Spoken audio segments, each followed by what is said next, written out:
It's the day of the big fight. The mouth-watering semi-final of the World Boxing Super Series tournament at middleweight between George Groves and Chris Eubank Jr. I think this is the biggest British showdown for my money since the Groves-Froch rematch at Wembley Stadium.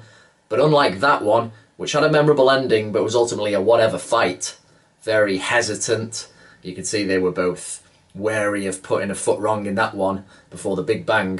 This one, between Groves and Eubank, they both seem to have a bit of the other's kryptonite with what they do well and what they don't do. This one is surely going to be a cracker, whatever happens. A lot was made of the weigh-in yesterday, mainly with how Groves looked, how drained he looked. We do know he's a big super middleweight, so it's not as if it was the most shocking thing we've ever seen. If Groves was somebody who'd always made weight comfortably, and then he came in, some people thought somewhat skeletal yesterday, then there'd be more reason to get concerned. But he's kind of been like this before. He didn't look good before the Badou Jack fight, and you can bet your bottom dollar he's going to be filling out nicely now in the hours preceding the fight. He might come in a stone heavier than Eubank come fight night. That's what some people reckon. So not too much to worry there, I think, for Groves fans. Eubank, amazingly confident. I've never seen a guy look so confident on the eve of his biggest test, and he must know it's his biggest test. Just looks so cool in there. Just absorbing it all, loving every moment. You just wonder though, and certainly for Eubank fans, you hope that it's not that overconfidence, the likes of which James DeGale has suffered from before, that delusion.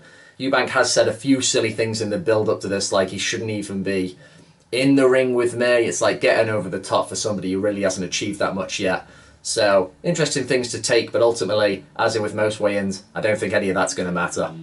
So what do I see happening? What can I envision unfolding in the ring later tonight? Well, I don't think I can see either one of them winning easily. That would be the most surprising outcome for me.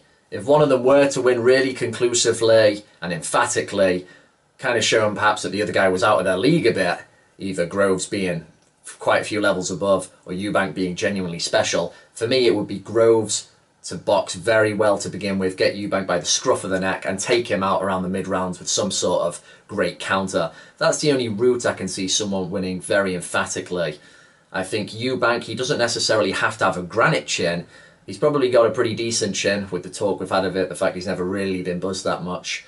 But it's more his will to win which is going to keep him in this, which is going to push Groves, which is going to get George possibly in those states of fatigue that open him up, that make him look very vulnerable, and that is where he could really pour salt into the wound and try and get a stoppage.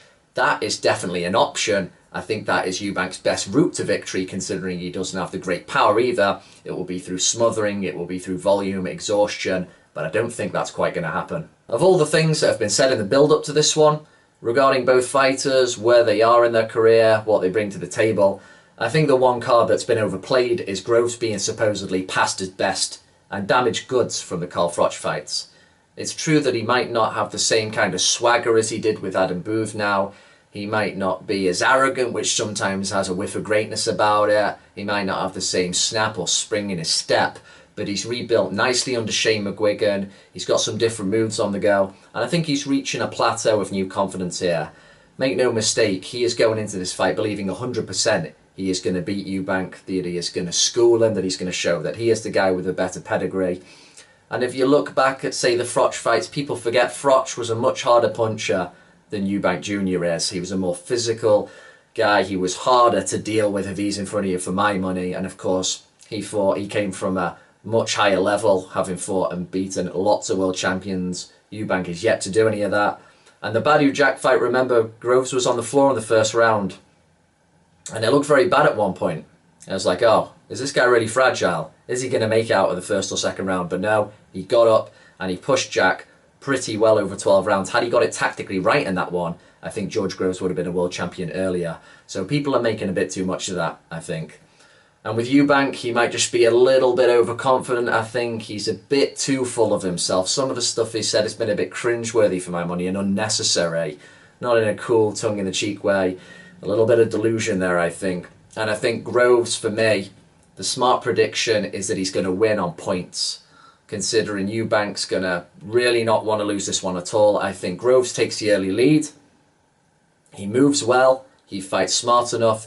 But then he shows enough toughness and underlying grit, those two things that are being underplayed about the man from Hammersmith at the moment, and he gets through some pseudo-crises, smooths them over, and continues to box well to take this one on a unanimous decision.